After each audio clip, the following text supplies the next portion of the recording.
భగవద్గీతలోని మొదటి శ్లోకము. ధృతరాష్ట్ర ఉవాచ ధర్మక్షేత్రే కురుక్షేత్రే సమవేత యుయుస్తవః మమాకాః పాండవాశ్చైవ కిమకుర్వత సంజయ.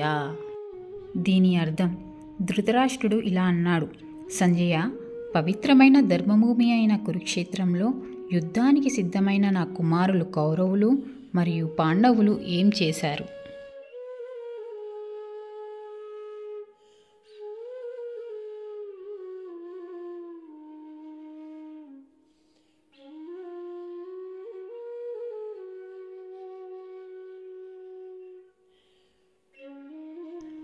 ఈ శ్లోకం భగవద్గీత ప్రస్తావన. ధృతరాష్ట్రుడు యుద్ధ ఫలితంపై అనిశ్చితితో, భయం, ఆశలతో సంజయుణ్ణి ప్రశ్నిస్తున్నాడు. ఇలాంటి మరిన్ని వీడియోల కోసం మా ఛానల్ని లైక్, షేర్ అండ్ సబ్స్క్రైబ్ చేయండి. Thank you.